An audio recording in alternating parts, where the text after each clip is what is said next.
So ito guys, maganda yung sabi niya. Sabi niya, correct, don't be afraid. Huwag niyo sayangin ang oras. Ang time niyo na 10 years na sa pag-work tapos wala kayong napundar. Totoo to guys. Kasi ako, nagtrabaho ko ng 3 years sa Taiwan, nagtrabaho ko ng 3 years sa Japan. So total of 6 years, wala po talaga akong napundar. And time goes by, nung time na parang nagkakaedad na ako, nagmamature na yung isip ko, parang na-realize ko na it's too late for me na makapagpundar. Kasi nga, anong age ko na ngayon? So, 37 na po ako at my age now.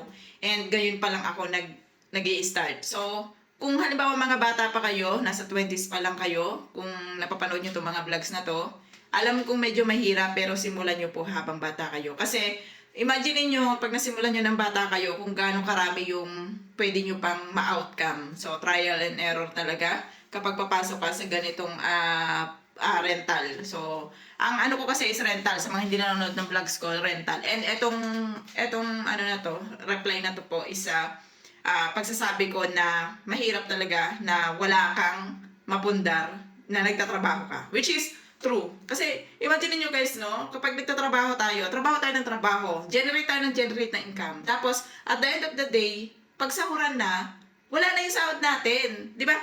Natigay-tigay na natin eh. Kumbaga, halimbawa, sumahod ka kunyari, syempre OFW ako, medyo malaki naman yung sinasahod ko. Sabihin natin, sumahod ako ng 50,000 sa peso. Ngayon, yung 50,000 na yun, pag nakapagpadala ko sa amin, nagbayad ako ng ganito, nagbayad ako ng ganyan, at the end of the day, hihintayin ko na ulit yung bagong sahod. Hihintayin ko na ulit yung next month na sahod.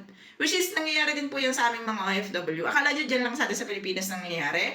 Hindi po. Nangyayari din po yan sa aming mga OFW dito. Naghihintay kami ng sahod, ito yung tinatawag natin na rat race, na hihintayin mo lang ang sahod. Bayad, utang, sahod, bayad, utang, sahod. So, ano mangyayari sa'yo kapag wala kang nagawa, wala kang naipon, wala kang napundar? So, ganun ang mangyayari. Sabi nga nila, kapag wala kang pinundar, wala kang binago sa ginagawa mo ngayon, after 5 years, sa tingin mo, anong outcome ang pwede mong maani? So, wala din. Kasi wala ka naman binago eh. Di ba? Wala kang binago, hindi ka halimbawa nag-try na sumugal sa ganitong sinasabi ko na pagbili ng property. So, syempre guys, ang sinasabi ko na property, hindi ko sinasabi basta property, bumili kayo. Guys, ang sinasabi ko na property, yung pag-iisipan nyo na pagtanda natin is makakatulong sa atin. So, sabihin natin na ngayon, bata pa kayo, pwedeng makabili kayo ng lupa na hindi nyo pinag-isipan. Pero, lagi nyo tatandaan, bago kayo bumili guys ng property, isipin nyo kung para saan ang property na bibilhin nyo. Kung ang bibilhin nyo bang property na to, isititenga nyo lang. So, mawawalan talaga kayo ng gana na bumili ng property kung ititenga nyo lang. Kasi, bumili kayo ng halagang sabihin natin 500,000 pesos, tapos nakatenga siya. 5 years, 10 years, nakatenga pa rin. Di ba? So, ano mangyayari doon? So, nakatenga, oo, nag-generate talaga siya, nagtataas talaga yung ano ng bahay.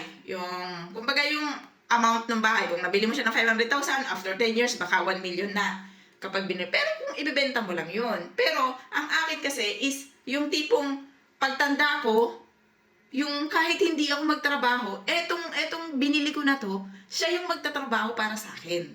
So, yun naman yung sinasabi ko sa inyo guys. Hindi, wag kayong bibili ng basta dahil nakita nyo lang na mura. Kahit malayo. So, iisipin nyo, bakit ko ito bibilhin? Etong lupa na to, meron kayo nakitang lupa, mura, rush, di ba? Bakit ko bibilhin ang lupa na to? Anong gagawin ko sa lupa na to? So, lagi niyong pag-iisipan kung ano muna ang gagawin niyo sa lupa bago kayo magbitaw ng pera. Kasi dyan po kayo madadalang bumili ng property kapag nagbitaw kayo ng pera tapos wala siyang balik. Ako kasi kaya hindi ako nadala. Pag bitaw ko ng pera, di ba, nagkuha ako ng pre-selling, tapos na-turnover sa akin. Nung na-turnover sa akin si property, automatic po yun after, I think, 2019-20. After 1 year po na mahigit, pinaupahan ko po siya. Although mura yung paupa ko sa kanya, pero pinaupahan ko siya ng nasa 4,200. So, yung 4,200 na yun, parang mga 2 years na mahigit na ganon, kaliit yung upa. Kasi hindi ko siya binago pa eh. Wala pa akong pinagawa sa kanya, wala akong nabago sa kanya. So, pinaupahan ko siya 4,000 mahigit. So, guys, imagine niyo una pa lang, isinaba ko na siya doon kahit medyo mura. So, sa panahon na nag-generate siya kahit maliit lang yung kita niya, doon ko na-realize na pwede ko pala itong gawin. Pinarenovate ko si property. Pinagawan ko siya ng 4 na room. Yung 4 na room, may capacity na siya na 3,000. kada isang room. So, magkano ang income niya is 12,000. Ngayon, etong isang room kasi, nilagyan ko ng gamit ko, kaya 9,000 lang talaga yung income niya sa loob ng isang buwan. Pero guys, yung 9,000 na yun, kapag nasa sa Pilipinas ka, sabihin natin na nagkaedad ka na, yung 9,000 na yun, guys, malaking bagay sa akin yun. Kasi, syempre ako, OFW ako ngayon, nagtatrabaho ako ngayon, hindi ko siya masyadong ramdam. Kasi nga, 9,000, ganyan. Pero pag umuwi na ako ng Pilipinas, wala na akong trabaho. So, tingin nyo, sino ang magbibigay sa akin ng pera? Syempre, yung property na pinundar ko. Yun yung pinopoint out ko dito, guys, no? Hindi lang tayo bibili ng property dahil nagustuhan natin, dahil gusto lang natin na makapundar. So, bibili tayo ng property dahil kailangan, bibili tayo ng property dahil meron tayong iniisip na paggagamitan.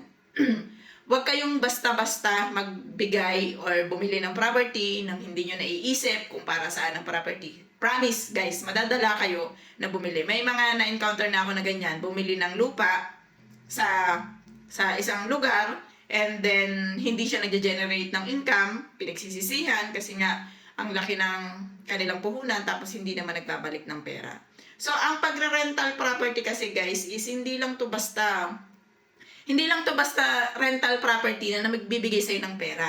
Ang akin kasi, in my opinion ang pagre-rental property kasi is para ito yung makatulong sa'yo pagtanda mo. So, sabihin natin, meron kang anak. Meron ka, kunyaring 5 yung anak mo, kunyari.